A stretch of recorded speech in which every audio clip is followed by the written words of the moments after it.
Gràcies, senyor Magallón. Pel grup parlamentari demòcrata, senyora Mònica Bonet.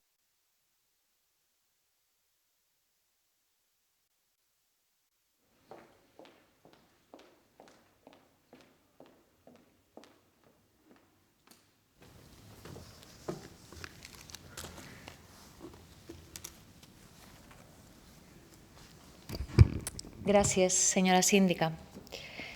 Per segon any consecutiu, en aquesta legislatura, el Govern presenta un projecte de llei de mesures urgents en matèria d'arrendaments d'habitatge i per millorar el poder adquisitiu de la nostra població.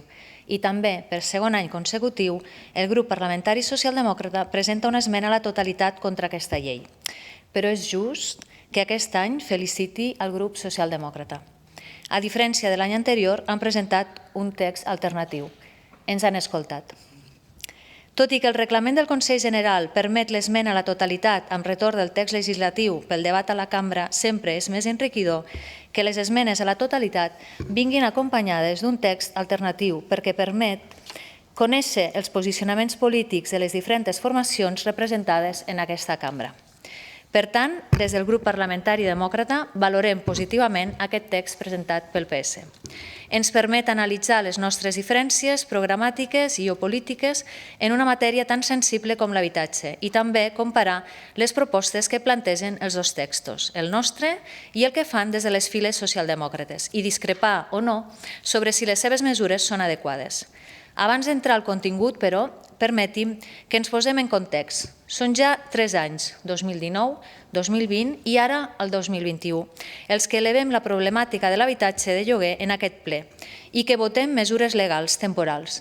L'any 2019 va ser a través del pressupost i per als anys següents ja amb un projecte de llei de mesures urgents, amb l'objectiu de regular el mercat i evitar un increment desmesurat dels preus de lloguer. Aquest 2020 ha estat un any diferent, històric, però malgrat les circumstàncies causades per la Covid-19, queda clar que des de la coalició mantenim el missatge ferm que solucionar la manca d'habitatge segueix sent una de les nostres grans prioritats. No podia ser d'altra manera, perquè és una de les principals preocupacions de la nostra ciutadania. Així ho diuen les enquestes del CRES i així ens ho ha exposat directament diferents associacions i entitats a les trobades que hem anat mantenint els darrers mesos. Per tant, majoria i PS, majoria i oposició, compartim la mateixa preocupació, però a la vegada, i després d'analitzar el text alternatiu, hem de reconèixer que sentim una certa decepció en la manera en què s'ha d'afrontar. Seguint el fil del que han anat fent els meus companys de la coalició, explicaré quines són les nostres valoracions a aquest text alternatiu presentat pel PS. Parlava de la paraula decepció. Decepció perquè esperàvem trobar-hi propostes significatives i diferents. Potser propostes bastant allunyades de les que hem estat defensant la majoria en aquesta cambra, però interessants per ser avaluades. Teníem aquesta predisposició quan ens vam posar a analitzar el text, sobretot després d'haver escoltat en reiterades ocasions per part seva que no és suficient tot el que s'està fent i es vol fer en matèria d'habitatge. Però la majoria del contingut d'aquest text alternatiu és repetitiu i vol obrir un debat que ja hem mantingut anteriorment en aquesta cambra. Entrem al detall. En la seva llei dediquen diversos articles a plantejar mesures que van entrar via esmena parcial fa un any i que van ser debatudes també en aquesta cambra via reserva d'esmenes. Per començar, continuen defensant que la llei permeti renovar els contractes de lloguer per 5 anys si vencen aquest any i per un any si són contractes ja renovats per l'anterior llei de mesures urgents. El company Carles Naudi ja ha argumentat a bastament per què rebutgem la seva proposta. Però deixi'm fer-hi 2 aportacions. Amb la seva proposta, el que provoquen és un càstig als propietaris. És a dir, no han tingut en compte la seva implicació i corresponsabilitat en aquest any tan difícil per a tots. Molts d'aquests propietaris han hagut de renunciar el 20% del preu de lloguer establert als arrendataris que s'han vist afectats per un ERTO i fins i tot han hagut de renunciar al 100% de tot el lloguer en locals comercials que van haver de tancar a l'inici de la pandèmia, així com han renunciat a percentatges progressius de reducció un cop aquests locals s'anaven reobrint. També castiguen els propietaris amb les limitacions que proposen per accedir al Pla Renova, o redueixen a una sola tipologia d'habitatge, el considerat a preu assequible. La coalició no som partidaris d'establir limitacions en la rehabilitació del parc immobiliari. Volem ajudar tots els propietaris, independentment del preu dels seus lloguers. Recordem al PS que aquest darrer any s'han acollit al Pla Renova un nombre important d'habitatges de diferents dimensions i preus destinats al lloguer. Seguim amb punts de la llei que no presenten cap novetat significativa. En el punt de les pensions i del salari mínim, continuen defensant la proposta d'augmentar salaris i pensions per al proper any 2021 en un 8,3%, amb l'objectiu d'arribar al 60% del salari mitjà, tal com diu la Carta Social Europea. El company Marc Magallón s'hi ha referit extensament en la seva intervenció. Ja entenem que no vulguin renunciar a que aquest augment s'hagi de fer de cop. El company Carles Sánchez ha dit en 2 anys. Però nosaltres continuem defensant que s'hagi de fer de manera progressiva. Vostès no tenen en compte la situació que pateix el nostre país, que pateixen els empresaris d'Andorra i que pateixen les finances de l'Estat. No sembla just ni realista. Senyores i senyors del PS, la majoria continuarem defensant que la manera d'arribar al compromís amb el que diu la Carta Social és de forma equilibrada i progressiva i així ho plantegem per al 2021, la pujada de les pensions i del salari mínim serà del 3,5%. Continuo esmentant les mesures que no presenten cap novetat. Em refereixo ara a l'ampliació de la composició de la Taula Nacional de l'Habitatge. Suposo que no se'ls escapa, ho ha dit també el ministre, que la llei de l'Institut de l'Habitatge, presentada ahir pel ministre Víctor Filloy, incorpora canvis en la seva composició, precisament fruit de les negociacions i de les propostes sorgides dins d'aquesta taula. Analitzades les propostes esmentades pels companys de la majoria que m'han precedit, que ja coneixíem de l'any anterior i que, segons el nostre criteri, no aporten res de nou, passem ara a valorar les novetats que el seu text alternatiu ens presenta. La primera novetat, l'esmento tal qual.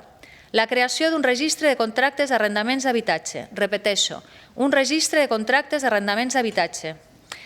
Ho he repetit 2 cops perquè encara em sorprèn que hagin introduït aquesta proposta al seu text alternatiu. El cert és que no sé si considerar-ho com un gest per felicitar-nos, per valorar de manera positiva les aportacions de la majoria que s'han incorporat en les seves polítiques d'habitatge, cosa que seria d'agrair, o en canvi pensar que no s'acabaven de creure allò que defensaven l'any passat. Espero que em puguin resoldre aquest dubte. Fem una mica de memòria. Fa un any, en aquest hemicicle, van mantenir un intens debat sobre la conveniència o no d'implementar un registre de la propietat a Andorra. Concretament, vostè, senyor Pere López, senyor Roger Padreny, van defensar molt convençuts que un registre de la propietat, a paraules seves, era necessari i fonamental. Nosaltres ja l'haguéssim creat si governéssim ara, va dir el senyor Roger Padreny el 12 de desembre de fa un any. Se'n recorda? Ara ens diuen, a través de la llei que presenten, que no, que ja no és fonamental. Ara el que és fonamental és disposar d'un registre de contractes d'arrendament. Tot plegat ens porta a pensar, per tant, que després d'aquell debat es van adonar que anaven equivocats, que el que estaven defensant era, com el meu company i president del grup parlamentari demòcrata, el senyor Carles Ensenyat, va alertar, començar la casa per la teulada, i que la millor proposta era la que vam fer nosaltres, una base de dades de contractes d'arrendaments, una base de dades sotmesa a la normativa de protecció de dades. Des de la majoria ens hem mantingut en el mateix plantejament. Vostès han canviat d'opinió. Benvinguda sigui. El projecte de llei de creació de l'Institut Nacional de l'Habitatge, tal com ha explicat el ministre Víctor Filloy, serà el mecanisme legal per impulsar aquesta base de dades sobre els contractes de lloguer. Fa més d'un any que es treballa en aquesta llei, també amb les aportacions, recordem-ho, de la Taula Nacional d'Habitatge. I durant tot aquest temps sempre s'ha defensat la necessitat d'instaurar una base de dades per poder tenir una radiografia clara de la situació a Andorra, per conèixer clarament com oscil·len els preus i quines són les diferències entre territoris i parròquies. Tornarem més endavant a aquest punt sobre les diferències entre zones perquè és un aspecte més que important. Per tot plegat, dedicat tot el capítol 4 del seu text legislatiu a una proposta que ja es va fer des de la majoria durant el debat d'aquesta mateixa llei ara fa un any, ens sembla, si més no, sorprenent. Però bé, valorem positivament que hagin vist que la seva proposta del registre de la propietat no era la solució al problema de l'habitatge.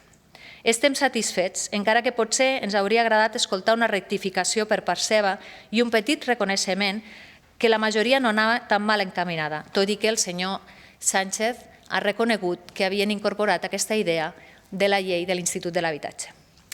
Quedarien 2 punts a valorar i perquè no diguin que no som considerats amb les seves aportacions, els agraïm també que en aquest cas hi hagi un article del seu text alternatiu que hagi exposat una fórmula per calcular un preu que defineixi el lloguer a preu assequible.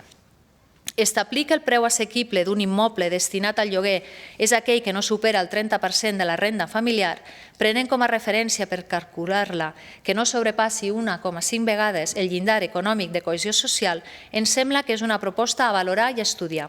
Tot i que la xifra no surti al text alternatiu, segons paraules del conseller Carles Sánchez, estaríem parlant d'un preu de 487 euros.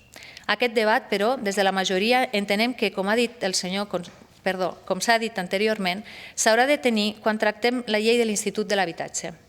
Però deixi'm que els faci una apreciació que segur que també es posarà sobre la taula en el marc d'aquest estudi i debat.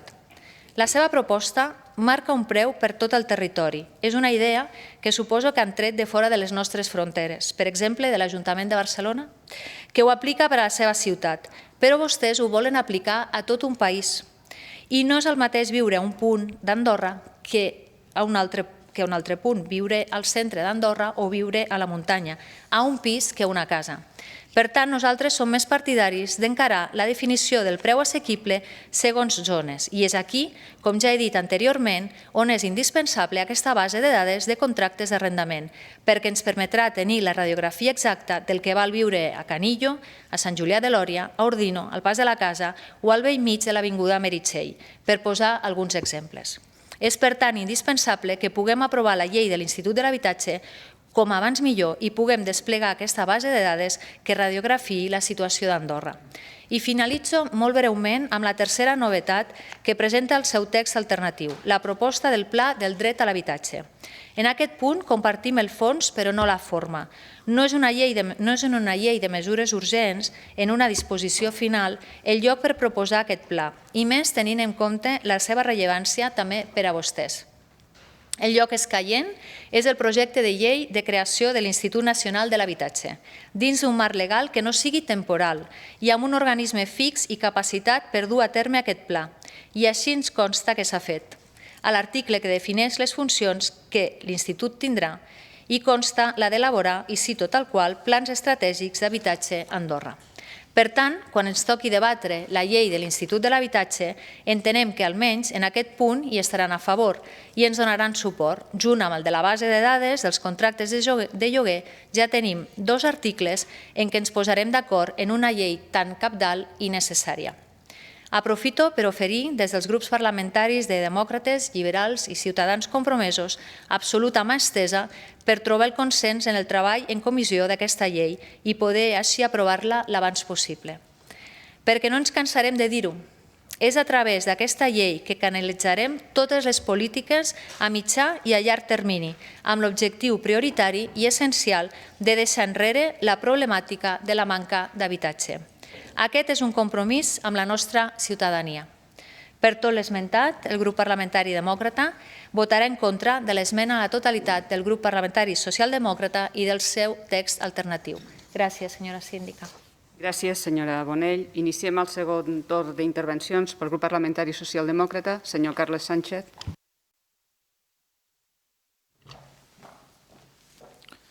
Gràcies, senyora síndica. Intervindré des de l'escó.